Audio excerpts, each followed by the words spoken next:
Welcome to the Design Mind Frogcast.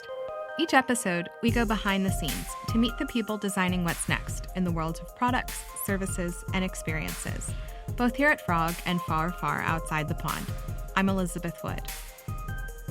Today on our show, we're diving deep into the world of corporate ventures. To do this, we're listening in to a conversation with three experts in this space. That's Frog's own Ethan Imboden, VP of Design and Global Head of Ventures, Susana Jurado, Head of Telefónica's Wayra Builder, and Sohaila Ouffata, Managing Director of BMW I Ventures in Europe. Listener note, we also filmed this conversation, so check today's show notes for a link to watch the full video. But first, let's jump in. I've just wrapped up a conversation about corporate venture building and corporate venture capital. We cover strategies and pitfalls. We cover the next economy that's emerging now. And we even touch on how to raise children in the metaverse. Hello, I'm Ethan Imboden, Global Head of Ventures at Frog. Welcome. Very excited to have you here. Been looking forward to this for a while. I would love it if you would each maybe introduce yourselves briefly, and we'll get into the discussion. So I'm Susana Jurado. I'm head of Wayra Builder at Telefónica. Telefónica is a large telco operator mainly in Europe and Latin America. We use different commercial brands, so maybe you have heard of O2 or Movistar or Vivo in Brazil. And basically, I'm part of the open innovation area, so where all our investment vehicles are located in Telefónica. And Venture Builder is in particular one of those investment vehicles, and in particular, it focuses on creating startups. Great, thank you. Sohaila. Yes, thanks for having me here. My name is Sohaila Ouffata, and I'm the Director of Platform BMW I Ventures. It is a corporate venture capital arm of the BMW Group. It's a $300 million venture capital fund that invests at the intersection of mobility and sustainability. We invest in hardware and software solutions, basically all of the technology plays that are transforming our industry towards becoming a more sustainable industry. I'm in this job now for over eight years and based out of Europe. Our fund itself is headquartered in the Silicon Valley, and we're quite active investor and ecosystem player in the mobility space. And actually, before joining the automotive world, I've been part of the telco world myself. So it's a great pleasure to be here today with you. Susana, I think it's been 10 years that you've been on the innovation side at Telefónica, but your career started long before that, and you started in telecommunications, I think, with a master's in telecommunications engineering. So you're deep in this space. You must bring a lot of knowledge at this point to the work. Yeah, well, actually, I've been for 24 years at Telefónica, so that's a large amount of time, almost my whole career. Almost my whole career. But actually, I've been changing roles during those years. So I would dare say I've been almost all types of roles, from leading innovation projects to launching the entrepreneurship program and running it for 7 years to now this role and moving to the open innovation area, working with academia, and now this venture building and creating startups. So many changes during that career. So I had a lot of fun. There's a lot in there that I think we'll return to in the course of this conversation, this idea of entrepreneurship and entrepreneurship, of sort of the inside-out innovation, the outside-in innovation, all those terms that are used in what we do. How did you arrive at BMW? So, as mentioned before, I have spent also time in the telco space, and that was particularly at a point in time where the telco player that I was with was acquiring a lot of startups, and in my case, startups based out of Tel Aviv.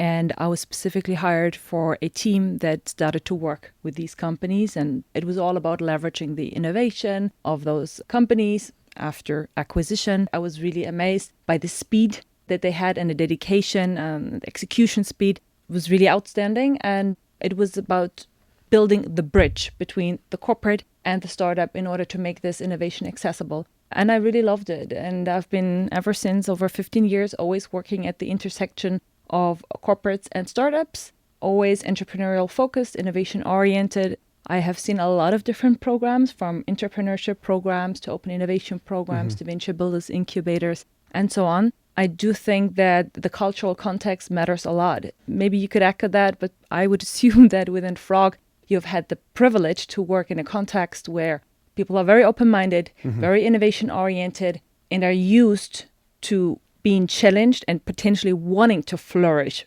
through being challenged. And if you do not have an ecosystem like this, if you're maybe part of a larger corporate in certain areas where people are used to do the job just like they're doing the job for so many years, it's hard to bring in innovation. So after that time in the telco space, I have been in the media space and then joined roughly 8 years ago the BMW group to run the European venture practice, and then evolved in my role to becoming the global platform director, which means that I get the fun to work with the startups that we invest in. And again, being the bridge builder between the startups, the BMW group, other industry partners. So the entire portfolio is sort of my playground, which is fantastic. And all of this always has the common thread of making innovation accessible, but also personally just being mesmerized by the power of innovation that comes through the entrepreneurial process and trying to make this accessible. Pivot slightly, but return to the sort of enthusiasm you expressed, Susana, when you're talking about moving into the open innovation space and then into the venture building space now. What is your personal relationship to entrepreneurship or more broadly to risk taking? One of the things that happens is I've been working at innovation for so long that working with uncertainty is something that, I have no problem with it. I had to start things from scratch, not knowing anything. I'm used to experimenting, to having some hypothesis of what could work, what could not work, and test if it works or not. And starting things from scratch and testing outside things if they work or not work in the market and so on. That in general, for me, risk-taking is basically the ability to manage uncertainty and being able to work with uncertainty, because in the end, you are taking risks. You don't know what's going to happen. I think the uncertainty tie-in is exactly right and really resonates for me because, well, one way that manifests within Frog, I think my colleagues would agree with this, but this is certainly the case for me. Our best projects that we undertake are ones where you have a pretty high degree of certainty that we will ultimately succeed, but a much higher degree of certainty that the plan that we've laid out is not the actual way that we're going to deliver the work. Especially in the venture building work, you can sort of plan as much as you want, but it doesn't follow a distinct process. I don't think it serves to map it to the day because it's just never going to flow that way. In both ways, to your advantage and against you. So things go faster than you expect or can take longer. So the projects are really, it's a gathering of team members, many of whom may know each other and already have some trust, but many who do not yet.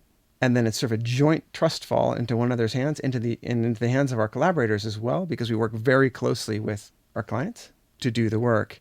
And that can be scary, but it's also a thrill. And once you've done it enough times, you know that the parachute does open or that the people are there to catch you, and you can enjoy that thrill of stepping into the uncertainty, but with a degree of preparation and support that you can feel quite confident that you'll make it out the other end. So I think the important thing is that you get used to making decisions without having 100% of certainty. Yes.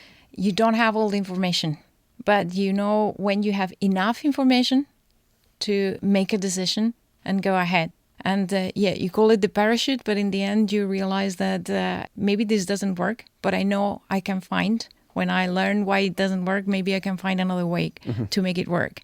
Because you have the previous experience that you can do that, right? So that's why you feel comfortable with not having a plan, a 2-year plan of what's going to happen. You know how to make decisions without having all the information. And, there's a certain amount of information that you're always going to collect before you make an investment. That's called due diligence. And there's a certain amount of risk mitigation and control that you're always going to try to exert. But fundamentally, startups are a high-risk asset class. So you clearly enjoy that, and you enjoy the work with the entrepreneurs. How does risk express itself in your own life? What's your relationship? Investing in startup is a very risky business, but it's all about managing this risk by building up a strong and large portfolio. So statistically, there will be a very high percentage of companies that will either not make it or just make it okay, therefore developing okay and not delivering a huge exit. And then there will be some shooting stars in your portfolio, which will return the entire fund. That's the same case, whether it's a corporate venture fund or any other venture fund. Yes. Then in addition, sort of from a corporate venture fund perspective, it's on one side the financial return. We are financially incentivized and we are tasked to deliver financial returns. It's not the case with every corporate fund. Of course, there's also the strategic side where it's about tapping into the technologies, collaborating with the startups, so those strategic goals. But when it comes to a venture decision, so it pretty much depends on the stage of the fund. So in which stage the fund invests. So if it's an early stage fund, you will know that there is a lot of risk. Sure. You actually do not know where the business will be going exactly. So the majority of the decision is based on the potential of the business, the market conditions and the attractiveness of the market, and the highest degree, the readiness and the competence of the founder team. Yeah. But we are not an early stage venture fund. We're investing a bit later. So therefore, we have a lot of data that we can analyze in order to make an investment decision. And then typically it's a standard due diligence. And then you have to see how the company is developing. Some parts of the work that we are doing with our platform activities are helping the companies to secure revenues by building up those partnerships potentially with the BMW group or other players in the market. But it's the nature of venture investing is taking risk and mitigating risk and managing risk and having projections. And then one thing is what you projected or what the company projected, and then how it develops over time. So you're managing your portfolio actively and, have to manage and see where the company is heading and whether there are developments that you can mitigate or whether you can support the company in a specific way. And then it all unfolds. I mean, it's such a dynamic and vibrant space. The companies are not on their own in the markets that they're operating most of the time. There's competition. There's competition from other startups or from other potentially incumbent players in the market. So it's all a matter of understanding if you decide to open a corporate venture capital unit, that there will be companies that will not be doing well and that there will be companies that have the potential and probably will be doing exceptionally well. And it's a part of communication, communicating this to the management board, what type of asset class this is and how this industry works. You're introducing a very important point because it's not only about the return, but also when you're going to have the return on investment. And actually, that depends on the maturity. You have mentioned that you actually invest in more mature, not in early stage startups. But in our case, we have different investment vehicles. And in our case, with the venture builder, we say we are the riskiest ones because basically we create the startup. So you don't know really what's going to happen. And it's going to take between 5 years, if you're lucky, until you show up and you show some results, right? So patience is also not only about return on investment, but when you're going to get it, because patience for corporates is not really their best, let's say. Right. And on top of that, if I can echo on this one, you have to face the corporate reality. So the board members that are backing you for doing what you're doing will maybe not be around in 3 to 4 years also, when you still haven't realized your profits yet, depending on sort of what type of business you're operating on. So it's very hard. And then there is the culture in many large organizations. So if something large, like a large innovation practice was built up in a certain way by one specific board member, once there's a new one, that person has to do it all over again and differently. And this is where the lack of patience, in my perspective, often comes in. So it is critically important to build, according to the corporate venture activity, also a communication strategy. Yeah. How do you communicate internally? How do you communicate progress? How do you sell wins over the time? Because there can be a lot of good stories that can be taught over the time. But doing that and having a strategy in place is equally important if you're active in this space. Yeah, and using the language the company understands. Yes. Yeah, because good point. Let's say, for example, in our case, we are not going to bring revenues in several months, even years. You cannot go to the company and say, hey, we are learning a lot, because they don't understand measuring as learnings. You have to speak a language the company understands, that's usually money or time. And you have to somehow be able to translate it to potential revenues in the future and this sort of thing. So you have to use this, the language the top management are expecting you to speak, even if it's very difficult for you to make the translation and explaining what's the impact you're going to create for the company. So what we're talking about here is some of the challenges of meshing the gears between two fundamentally different mindsets and cultures. In the larger organization, necessarily, there's an emphasis on risk mitigation, to speak broadly. We don't want a recall of one of our vehicles. We need the uptime on our communications networks, whatever. So there's a lot of foundational thinking, structure, and culture around risk aversion and risk mitigation. And on the entrepreneurial side, you have to run toward the risk because the risk is corresponding with opportunity. And then you also need to be in risk mitigation mode, obviously, but there's a comfort or even a thrill that comes with that risk and an ability to manage and navigate that uncertainty. And I think there's some fundamental rubs there that can happen. So there's an element of education that you're talking about. You're talking about communication as well. Education, do they even know what to expect? There's expectation management and so on. When might I see a return on this investment? How big might that investment be? What actually are the reasonable projections that you can make at this point in time at the, after the first investment in the fund? And I'm asking you, what will the fund returns be in 5 years, 10 years? I'll give you a gesture, but it's not going to be very meaningful. So I think that there's a lot there that needs to be navigated.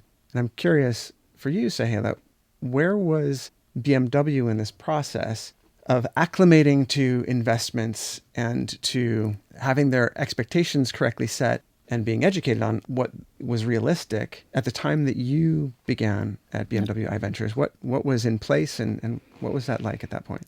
So I joined in 2014, and at that point in time, it was a very interesting shift in the industry where disruption basically forced every player in the industry to change business models, to open up new revenue streams, to question their own business model. Mm-hmm. And there was a lot of new competition for mobility players that have once been startups. So it was an interesting point in time, and the BMW group back then had already built some own mobility businesses in that sense, so similar to Telefónica, own ventures in this space that have been very successful. And as part of those new mobility businesses, there was also this decision made to start a venture fund. This venture fund back then was investing mainly early stage in mobility businesses, so more digital business models in that space. No hardware investments, not very large investments, and off-balance sheet investments. Mm-hmm. So there was not a separate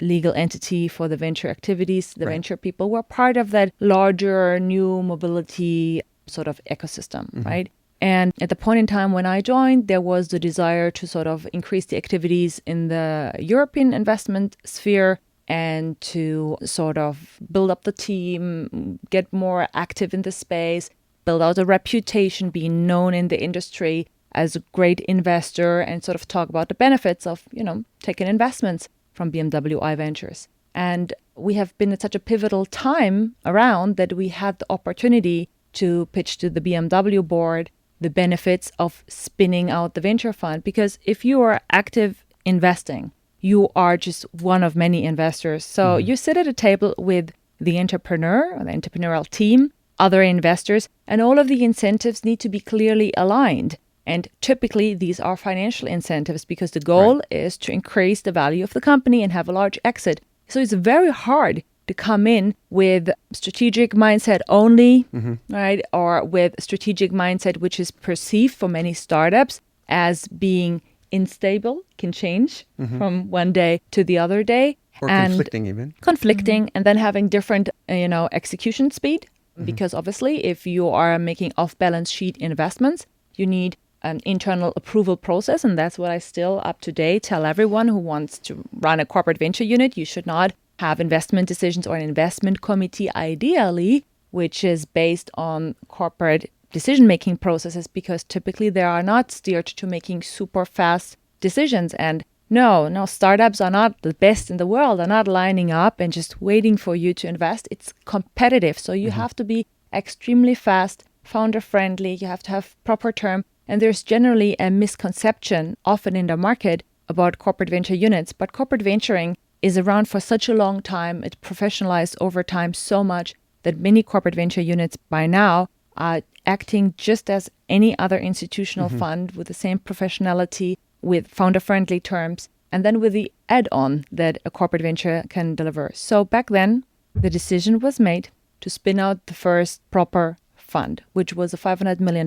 venture fund investing across the intersection of mobility, industrial technology, a lot of the themes relevant to a large automotive player and an industrial player. So pretty broad. It's fantastic. We changed our offices from New York to the Silicon Valley, built up a large team there, and we're super active in this space. Have made fantastic investments. So we are now in a very comfortable position where we already fully invested in this fund and have a lot of fantastic developments and returns, and therefore can speak from a position of strength and show that we are a very successful investor. And we have just recently, a bit over a year, launched our third fund, so technically the second external fund, which is a $300 million venture fund focusing on sustainable technologies. So all of the technologies that will be part of the sustainable transformation of the industry. So the theme shifted. The way how we operate is still the same. It's fully independent, autonomous as a fund. All of the investment decisions are taken solely in the investment team. And the investment team itself, it's a mixed team of representatives that have been with BMW before, very small percentage. And then the vast majority of the team are people from the venture world that have been in venture funds before and sort of are professionals from this space. So that's a great mixture because you always need to make sure that you are still have the capability of building that bridge and making the benefits and the assets of the BMW group accessible to the portfolio. And at the same time, make financially very attractive investments. And that's what we've been doing. So we're in the midst now of this fund and investing actively. And by now, we have managed to build, a reputation in the market. People know us as a reliable investor, as a market maker, and a well-known player in the mobility space. And so a couple of in-the-weeds questions there. Number one, totally in the weeds. So do you have the same sort of incentive structure as a typical VC where the partners and team are participating in carry? Yes. Okay. Do you also have the ability to invest alongside competitive companies and so on? So you can sort of invest at will?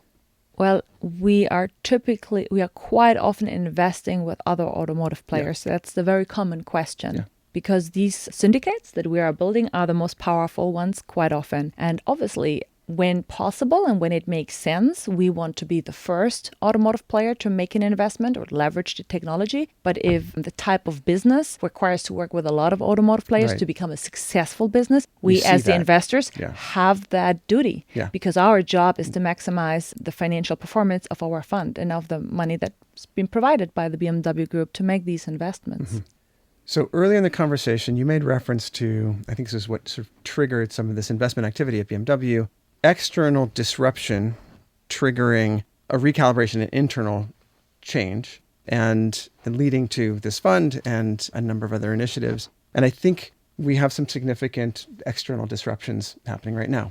So this is a gross oversimplification, so I apologize in advance, but it's helpful just upfront framing. In our view, there is a next economy that is now emerging, and there are two major forces. There are a lot of others, but two major forces that are propelling this forward and causing it to shape a quite different business operating environment for the go forward. One of those we're very familiar with because it's long driven both venture capital, corporate venture capital, innovation teams, and so on, which is this ongoing march and accelerating march of technology. So new technologies hit the market, that lowers barriers to entry for new competitors, it opens up new opportunities, and so on and so forth. So that constant introduction of new technologies and maturation of those technologies, that's one major force. We're familiar with that.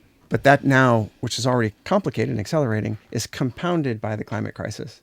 The climate crisis has been around for a long time. We are only now really newly acknowledging in many circles the gravity of the situation, the speed, scale, and significance of the changes that are already underway and what that materializes into in our daily lives already. So at that intersection, now we have a disruption that is invalidating prior business models. And we're not going to be doing a whole lot of combustion engines in your vehicles. And so there's this electrification push, obviously. And then there's a whole other set of changes that are coming that are maybe less obvious to the people that are sort of hearing us discuss. And same with telecommunications. First of all, the technologies cause a shift in what that bandwidth and those networks are being used for in dramatic ways and the demands on them. but there's a whole new set of opportunities that are emerging and also challenges that are emerging as a result of these changes. How would you characterize this moment right now for your parent company and for your industry? Like, what are you feeling the most? What are some of the urgencies that are pushing both how you think about where you need to be investing, because you're investing in the future, and how you're thinking about where you need to be building new ventures, because you need to be building them into this context? And not only as we see it today, which already feels, in my view, relatively extreme, but think 5 years further down the line, when as you're saying, some of these companies you're building are reaching a greater level of maturity. What is that environment that they're maturing into, and how are we preparing for that? What's happening in your industry? Maybe like, what are you seeing as the prevailing trends that your colleagues are talking about? And do you even agree with how I've sort of characterized, glossed this idea of a next economy? Actually, we used to say when we started that we were becoming a digital telco. Now we are a technological company in reality. So we are also exploring a lot of technologies. So basically, we see, of course, there are a lot of challenges, but we see that right now it's a huge opportunity for us. Technologies bring that. I mean, blockchain has already been there for some years now, but we are now exploring Web3, metaverse. We think metaverse is going to change basically how the world's going to look like. Some people say that it's going to be like a revolution similar to what internet felt or the changes that it became. So for us, it's a huge opportunity, and actually that's where we're focusing on the digital arena and trying to create those products and services that people are going to use in this future. That's where we're focusing. Of course, there is the other part, being sustainable and so on, that it's something that we also have to consider. And actually, our startups, the ones we have created in Wayra Builder, are not in this part, but we are also looking and investing even in startups that look at this part of sustainability, like a word where there's a platform that tries to promote people being eco-friendly in the digital arena, but being eco-friendly. So, I mean, that's something that we have to focus, but mainly we see it, there are a lot of challenges, but also we see huge opportunities for making a world a better place, right? So for us, the future is like something we would like to be part of, participate, and creating, why not, part of that future. For example, my kids are going to live when they grow up. I don't know if that was the question you were asking. That is the question. I went off into my own little reverie around my sentiments around my kids living in the metaverse, which is a very complicated topic. We'll set that aside for right now. Sohaila, how about you and the automotive or mobility more broadly sort of industry? What are you seeing, and what pressures are you feeling? How do you think about this next economy? I mean, look, just before we started today, we were talking about the last summer in Madrid, right? And how warm it was, how extremely hot the summer was. Yes. So the climate crisis now has tangible effects. All of us realize this now, palpable, right? Yep. And like just thinking about our generation, next generation, doesn't really matter. Like if you think about the gratitude of crises that are happening right now. So we are experiencing the climate crisis. There is a war in Europe. Ahead of us, there's a huge recession. While we're speaking, we are still in a pandemic. The euro and the dollar at parity, which just seems weird to me. Yes, and if we go on, and there are... Pakistan is underwater. Supply chain challenges, major supply chain challenges globally. We can't produce energy. The rivers are dried up. The hydroelectric doesn't work when you don't have rivers. We are in an energy crisis. So this is a very unique time where, and this may be often for us as human beings, too much to digest because so many crises on top of each other and influencing each other. So the level of uncertainty is extremely high at the moment. But this also comes obviously with opportunities of technology companies that are addressing those large challenges. And this is our playfield, which obviously is a good environment to be in because you feel as if you are part of the solution, not being part of the problem. And I always see it from the bright side and from the perspective that the entire industry is transforming at the moment. There are so many challenges at the same time, but yet there's so much technology out there, and there will be so much more use of great technology to address the problems that we have in front of us in the most creative and innovative ways that we couldn't even think of today. Mm-hmm. So maybe all of these crises and the pressure that is on all of us is good, because this will ultimately lead to change. Because otherwise, if you just get too comfortable in your seat and in your business position and in the stable business model you've built, there's always a dangerous place to be at. And I think if you take the bigger picture here, you will see that there will be no profit without purpose in the future because of that context. And companies that have a clear purpose and that deliver technology, a service, a product that addresses one of these challenges or many will be the ones that will have competitive edge. And there's already research on that proves that. Specifically when it comes to hiring, this is going to be a huge advantage. And I think that this changes the entire investment field. So we've seen this first for other asset classes when we clearly saw a pivot and a shift towards ESG being the asset classes that sort of performed best, and with more and more investors requiring large asset classes to adhere to ESG criteria. And I said already years ago, 5-6 years ago, this is going to hit the venture asset classes as well. So there will be no profitable businesses. There will be no companies thriving in this space that don't address these challenges and somehow sort of have a sustainable business model. And this is the change that we're seeing right now. Also on the consumer mindset, we even haven't touched up on this, but also the consumer mindset completely changed. So consumers asking, so what's the purpose of the company? What is the company doing? The responsibility of the company. You said that they will have an edge. I would go a step further and say I think it's untenable. Yeah. Even if you, and hopefully this isn't the case, but even if one doesn't have any care or thought or even belief in how we're setting ourselves up or setting up the next generations for our collective future on this planet, this is the business operating environment.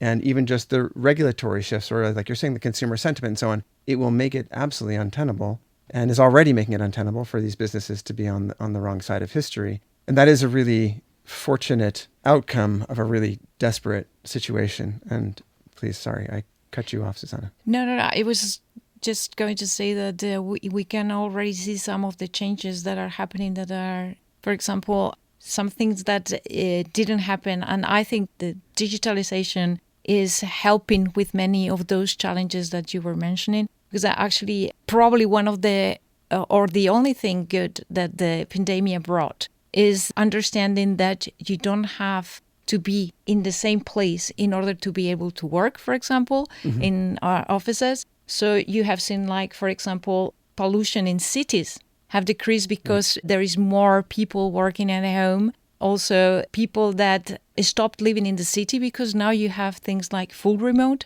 possibilities. Sure. So the cities, one of the things that is not sustainable is the growth on cities and what it means in terms not only in energy, but also think on countries like ours, for example, the temperatures that cities can get in the summer and so on. So people don't need to live in a city to have an opportunity. And that's also bringing a topic of equality somehow and having opportunities. And you don't have to move to a city, or you don't have to move to another country in order to be able to really have the opportunity to earn a living. So there are changes already happening. And we are doing things like, for example, trainings that are being done digitally, and why not? I know you have your concerns about the metaverse, but we are doing some trainings in the metaverse that people are in different parts of the world and you are feeling like they are close to you. So you are not needing really people to have face-to-face, and that's going to be, it's not helping mobility things. I mean, your business maybe, yeah, but there are things changing. And you mentioned next generations, they are probably not going to buy a car.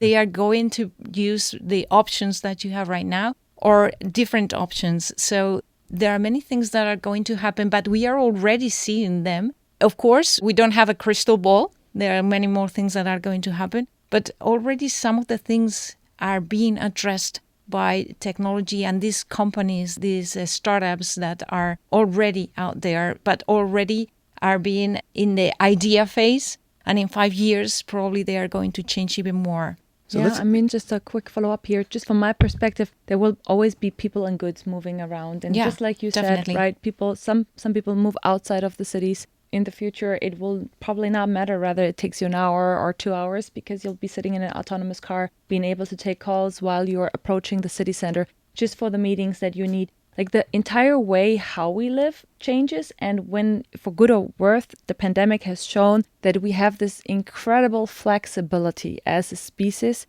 to adapt. And I think it's normal that, with certain technologies, fears arise. And then it's the role of, all of us that are part of the industries that are working with these technologies to explain what can be done good. What are the benefits of these technologies, to find use cases that actually serve society and make society better. And I think in the future, there will be no other businesses. Just like you said, the next economy businesses, as you're calling them, will be the only businesses surviving. There will be no other business. We're going to take a short break. When we return, hear more from Ethan, Sohaila, and Susana on corporate ventures. Hi, I'm Ethan Imboden, Global Head of Ventures at Frog. A next economy is taking shape, rapidly and unpredictably shifting the operating environment for businesses. Corporate venture building is a bold strategy for growth and resilience in the face of dramatic change.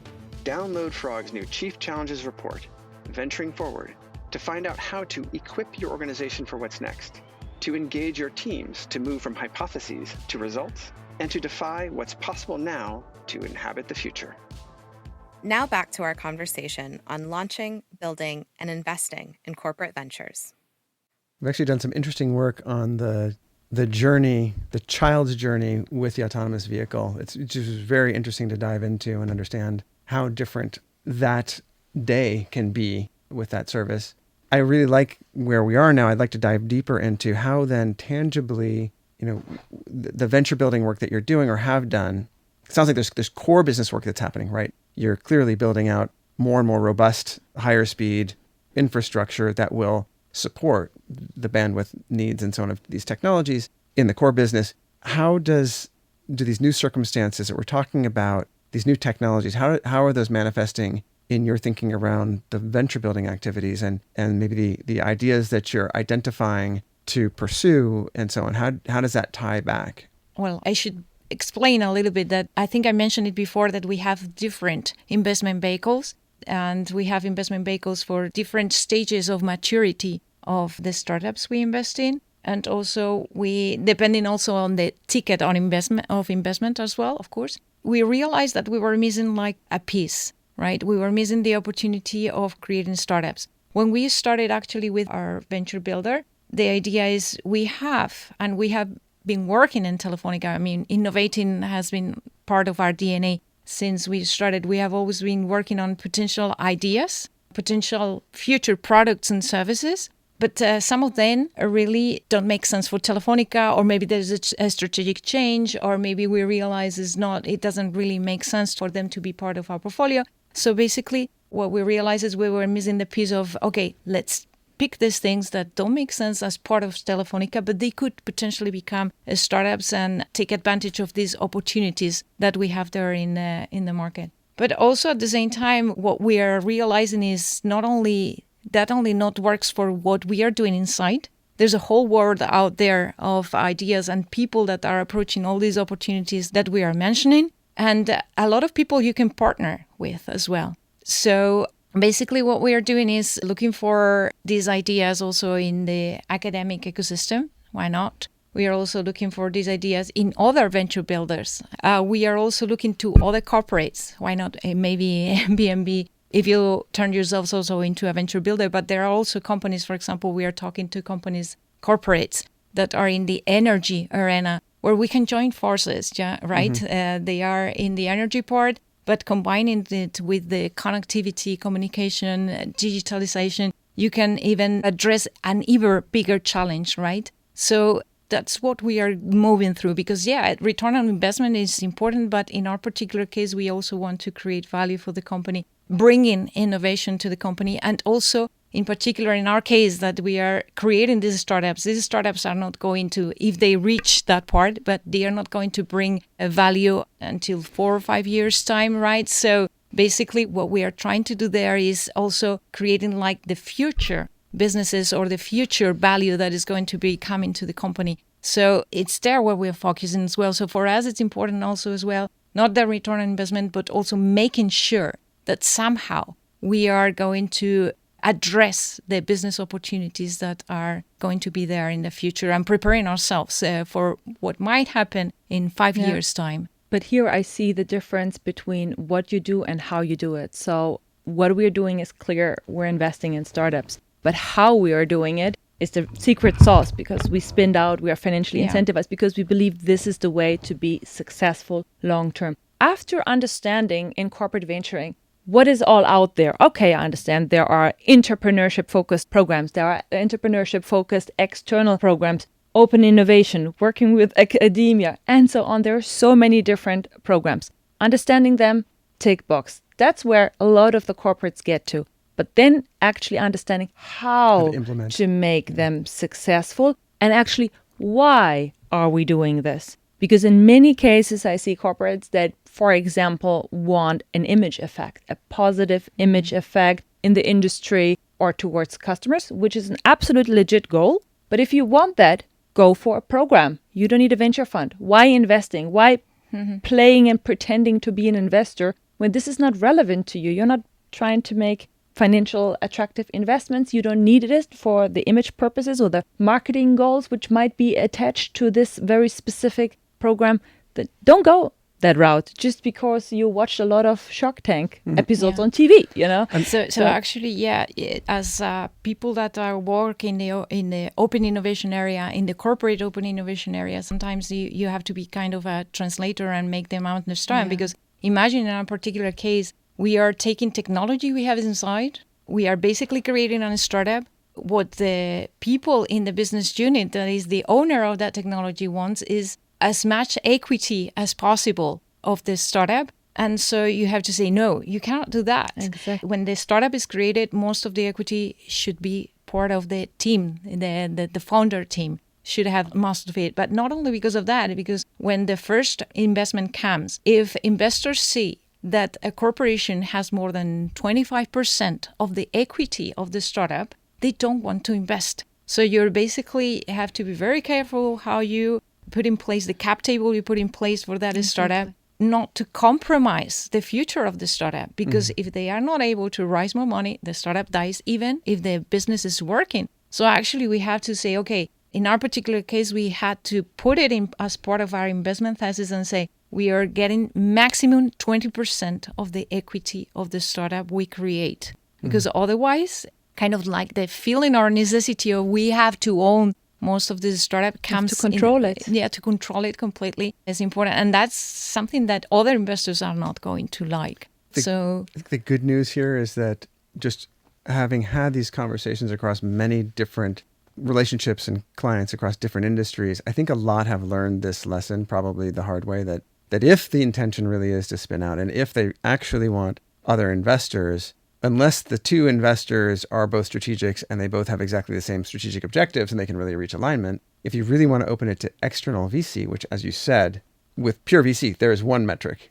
It's the IRR. It's like how much, it's financial. How much money are we getting back from this in what period of time? Anything that is sort of pushing against that is basically devaluing effectively or adding risk to that investment. So we've seen a lot of companies learning that lesson. The net effect is there are some who are very effectively doing exactly what you said, saying, we're just going to have the small piece of this, the majority sits with the company, and it will look like a standard, sort of post-seed company in terms of cap table makeup, and it will go on. And there are no special provisions for us, not even, a first right of refusal on any sale. It will have to compete with the market price. If somebody else wants to buy it and we want to buy it, we're just going to have to compete for it. So that's sort of the healthy route.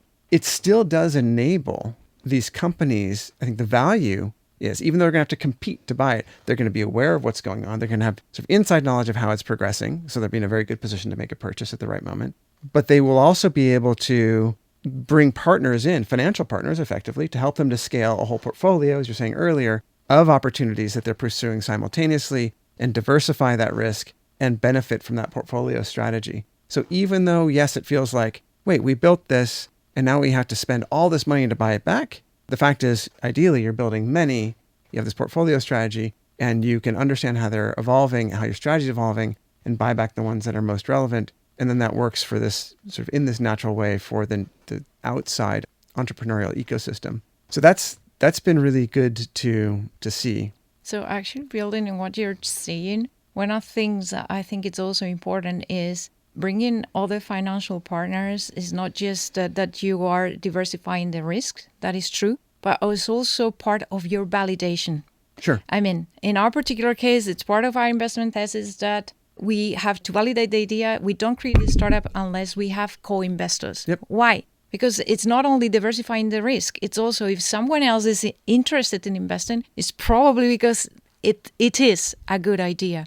So it's not just diversifying the financial risk, but the risk in general. It's part of the validation. You're validating the idea with customers, but you're also validating the ideas with the VCs as well. I mean, the rest of the investors. It's a very powerful litmus. I totally agree. The case, it gives you more information for making the decision to go ahead. Yeah, we were mentioning before. Yeah, you are working with uncertainty. If other investors also have the feeling that this looks good, is somehow giving you more data to make that decision. Let's go ahead. What you're talking about, I think, is interesting because by having multiple strategics, like a syndicate, as you said, from the industry, it doesn't send a signal of, oh, this is BMW's company and they're going to get in my way, or this is Porsche's company and so on. It's rather industry buy-in. That's a really good signal because these people know their business. Absolutely. And it's a common fear amongst startups. But at the same time, it's also often an opportunity, say, startup in the autonomous driving space, being, partnering with a group such as the BMW group early on. This is a lot of tech validation and often can attract then other financial investors. We are talking now a couple of years earlier when the space was very unsecure and there were a lot of financial investors being interested in the space, but not particularly understanding the space from a technology perspective. So there are always two sides to it at the end. You talked about something super interesting, and that is the balance of freedom, right? And still a certain level of control, which most of the corporates always want to have, because at the bottom line, they have a strategic agenda and something they want to achieve with those activities. And then if you, as we are in the middle, where you are managing sort of both sides, it is critical that you always, manage to communicate. Are we still heading towards that initial goal we have defined? Did the circumstances change and why? And sort of keeping that line of communication open. Otherwise, it's pretty easy. And quite often you hear in a corporate context, well, these are the crazy folks, whatever they're doing all day long, they're burning money. There's so many things. Sure. Fortunately, in in the investing space, it's super clear. You either perform financially well or not. And this is visible after a certain point in time. So that kills a lot of these conversations. But if you are building something which is a lot more abstract to a lot of people, such as a new venture, a new business that takes a lot of time, it's pretty hard to manage this dynamic. And then also for the people involved, the team members that are then set out to launch the companies, they need their freedom to operate. I liked actually something that I saw in the Wayra Builder sort of materials, which is that you do not want to be your new venture's first customer. And I think that's a really good push on the ventures as well. Yeah, that's true. So actually, go find your way. Actually, if it's even our technology that comes from us, we don't want to be the first customer. First, because corporations, we are not the fastest customer in the world. So that can also be challenging for a startup. But because also, once again, having other customers is part of validating that there is really a business out there. Yeah. We don't want them to depend only on Telefónica as a customer. We want them to show us that, yes, there is a business out there. And they are completely dependent companies. Basically, they could, why not? One of our competitors be a customer also of this startup. Yeah. So the independence is absolutely key for us. But being said this, I think that also corporates, we have an advantage. You mentioned before, that there are a lot of people, there are a lot of investors out there, but also at the same time, I think we have an advantage. We might not be the first customers, but we do have customers. So we can somehow, offer our customer base to those startups to grow and giving them access. So actually, when we measure the things we measure, the impact that we are creating for the company is not only return on investment we get from proceeds, exits, and so on, but we also from the business we are creating for Telefónica through these startups that are also part of SDS. We're often in their customers, and somehow we are increasing the business that we have in the company as well. You also have, and for example, in our case, in Wayra Builder is a multidisciplinary team where we have experts, technological, user experience, business, product, and so on. One of the things we do with our startups is giving them access to the experts we have in the company. I mentioned it before. We are more than 100,000 employees. We are a technological company. We have a lot of experts, and not only technical, but marketing and so on. And one of the things that we can do is help our startups grow. We have a motto that is, if our startups grow, we grow. We also have infrastructures, we have platforms that we can also give access. And in the end, as you are doing at BMW as well, we are creating somehow an ecosystem, an entrepreneurial ecosystem as well, that you can give access to other startups. You have connections with other investors, right? Mm-hmm. So you can also connect your startups with other investors. I think it's important also to notice that corporations also have an advantage compared to, let's say, just VCs, right? So, and you should take advantage of that as well. It is extremely important to be very aware of the assets that are available. But then again, it's the how. It's so critical to make these assets accessible. So talk about the how of it. That is the challenge. You're asked to hit certain financial marks. I don't know if they hold you to, are you benchmarked against free and clear VCs that are not corporate venture capitalists on your financial return, or just... We have industry standard IRR targets. Okay. What are the strategic objectives? How are those laid out for you? Do you respond to centrally set strategy, or do you push your own strategy and vision of the future and pitch to, an internal strategy organization of some sort, we're going to start moving in this direction and here's why?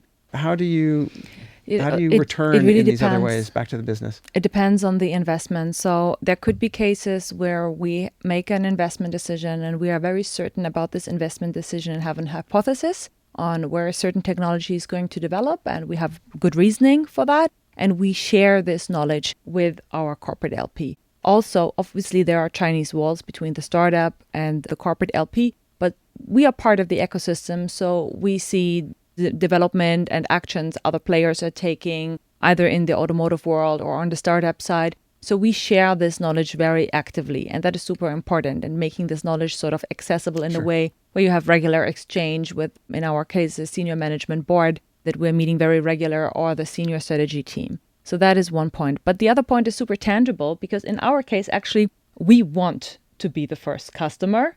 If it makes sense, sort of, there is a clear goal that BMW Group wants to collaborate with the startups wherever possible. So there are other open innovation vehicles also in place that we collaborate with at the BMW Group. For example, pilot projects. Quick pilot projects can be run in order to test out the technology and verify sort of the technology, and then get to a point of understanding how this could be implemented. And then we're talking about very long product development cycles in the automotive industry. So the time horizon is very long, which goes well with a startup that still is in development and a technology that still needs to be developed. In many cases, initially talked about the automotive certification, it's a key requirement in order for the startup to sell in the automotive space. That is a clear benefit that can come along with an investment through the venture arm of an automotive player. So there are a lot of different ways to collaborate, but if you do not have a team in place that is specifically focused on making this technology accessible or making the assets of the corporate accessible, it's not just going to happen. It's not just going to be some magic and then the startup gets to work with the corporate. The barriers for collaboration are too high, and then the cultures are so different. So you need to make it happen. You have all of these different innovation infrastructures within BMW and within Telefónica.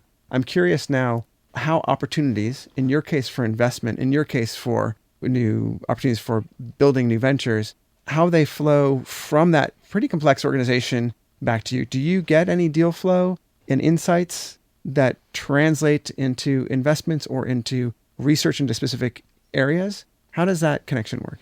So the majority of our deal flow is external deal flow, but there's some internal deal flow. And just correctly, as you have mentioned, There are some early stage vehicles at Telefónica that pilot with startups, and we collaborate very strongly and exchange our deal flow. So obviously it's fantastic for us if there was a pilot project already conducted at the BMW group, and we have access of to the results. Couldn't be easier to do a good tech due diligence. Right. So this is fantastic. And then sometimes there are those rare cases where you have in a business unit already a company collaborating with a business unit, or you have a specific contract with a company, and you feel like, hey, we are spending some good R&D money, or the mothership is spending some good R&D money with this company. Why don't we participate in the upside of their growth and make an equity investment? Yeah. So we did restructure already certain deals in this way to make sort of the partnership more solid, and also consult in a way internally and explain sort of how we see market opportunities arising.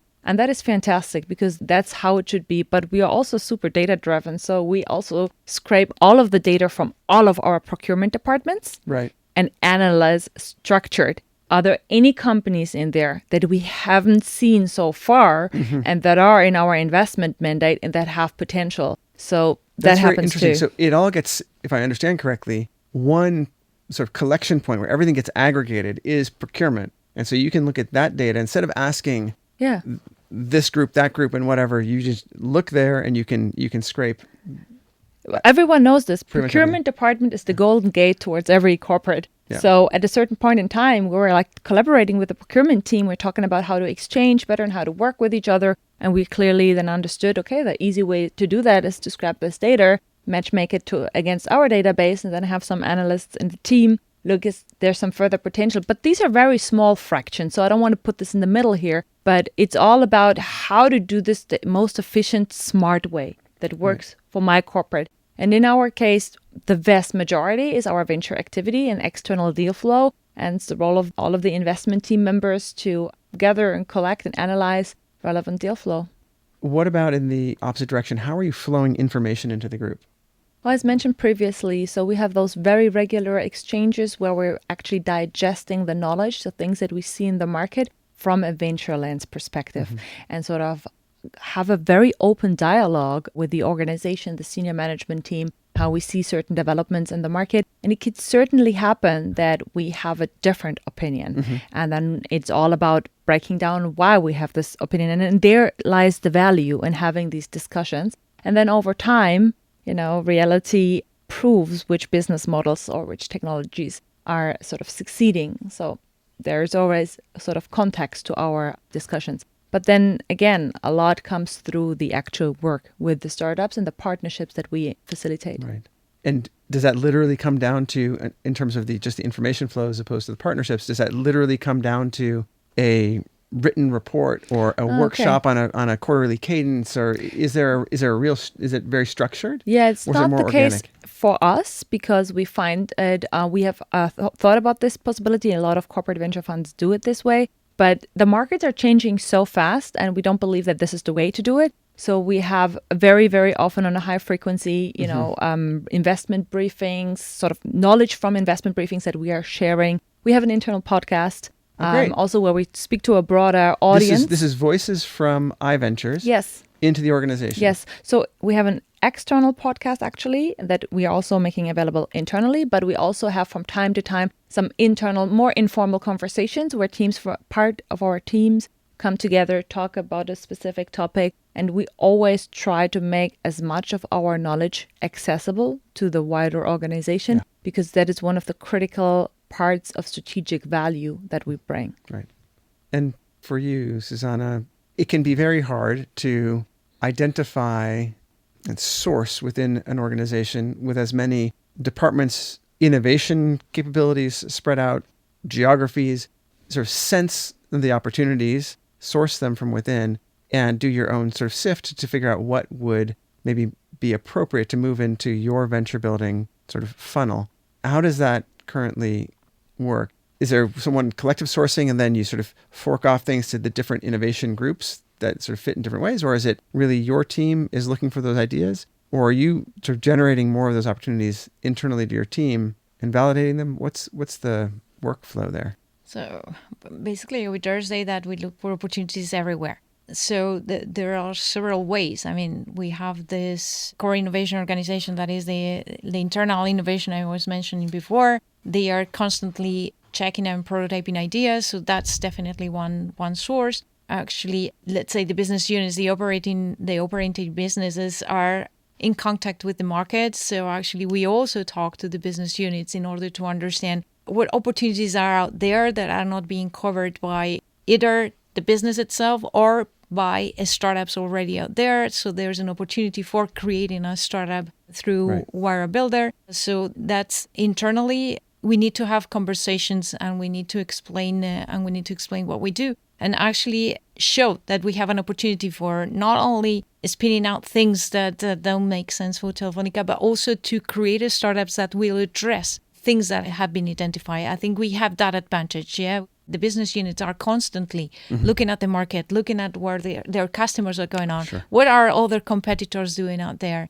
And also another thing that we have is, for example, we have a trends in the open innovation area. We have a trends team that are looking at trends constantly. How is going to be the future of work, for example? That's one of the last things they were looking at. Also there, part of an innovation team is also look what's going to happen in the future. So we also look at the trends and see opportunities there. But we also have other initiatives that are working on somehow leveraging or encouraging entrepreneurship in the different locations we are at. So we look also at the ideas that our colleagues from Open Future, for example, that's another initiative that we have that basically tries to promote entrepreneurship. We also look there for opportunities or for ideas and people also, entrepreneurs also, that could potentially be part of Wayra Builder. So I would dare say that internally we have a lot of options.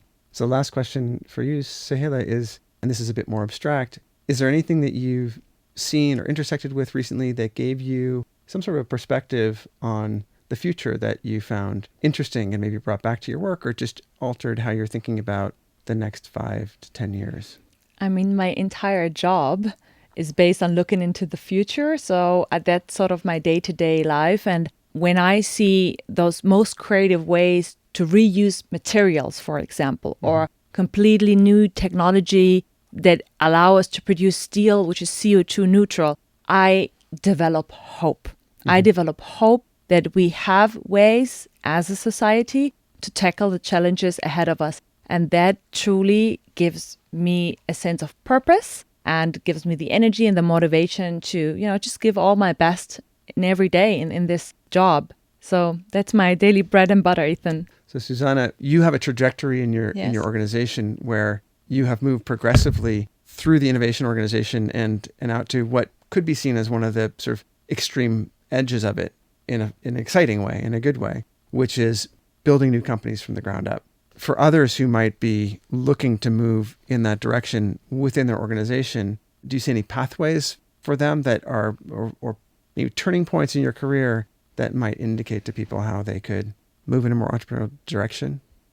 Okay, so if you consider what a venture builder means and create a startup, I think it's important that you have some experience on what it means starting from an idea until you have something that somehow you have validated, and that point in when you say, hey, this could be something. I don't know. I'm not sure, but this could be something. It's very important you have gone through that process of what it looks like from zero to something that might look pivoting, because the idea you have initially has nothing to do with what it's going to be in the end. And also the mindset, going through this mindset is also very important, because usually, I'm an engineer. We focus usually in solutions instead of the problems. And it's very important to focus on the problem, identifying problems, identifying needs that are there, because that's going to be the thing that's going to really drive to have really a business out there and be able to create this startup.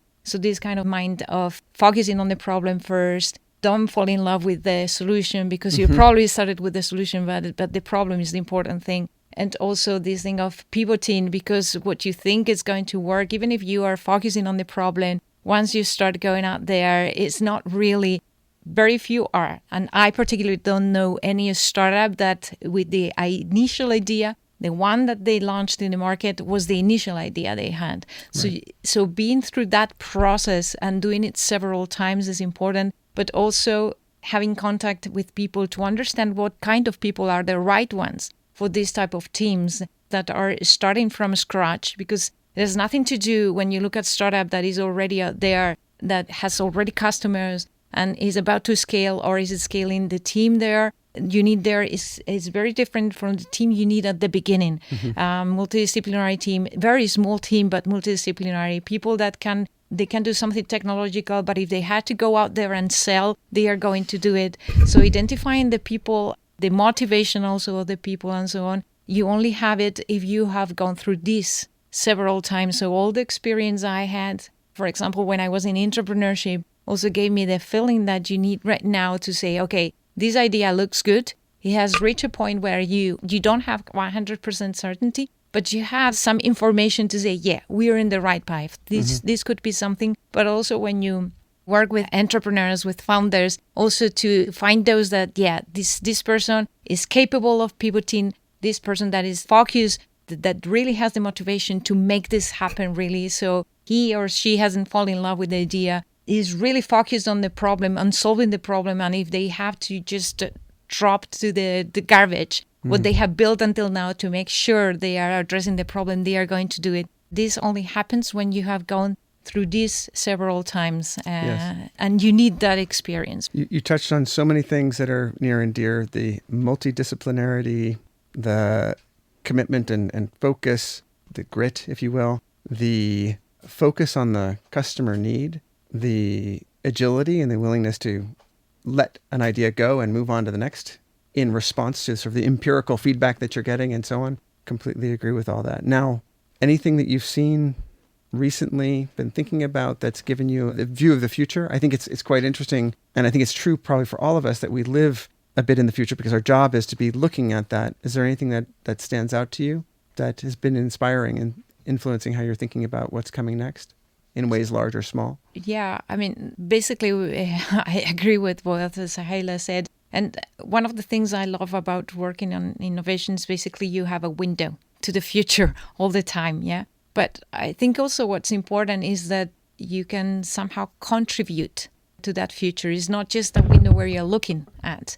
It's also a window where you looked what might happen and what is happening, but also you can go back to your day-to-day job and say, hey, I think here there is a great opportunity. Maybe we should address it. We should address this challenge. We shouldn't, you're looking at so many options because there are many challenges, there are many opportunities, but somehow with the decision of, okay, let's focus on this opportunity, you're somehow saying what the future is going to be like, yeah, with that decision. So it's basically working with uncertainty once again, but also being able to feel that with the decisions you're making in your day-to-day job, even if they are small ones, but what startups you're going to invest in or what startups you're going to create, but what big opportunities or what big challenges are you're going to address are somehow shaping also the future. So yeah, it's really exciting. Not everybody likes that because it's, as Sohaila said, getting out of your comfort zone every day, basically. But I think it's important because every minimal decision you make affects really the future.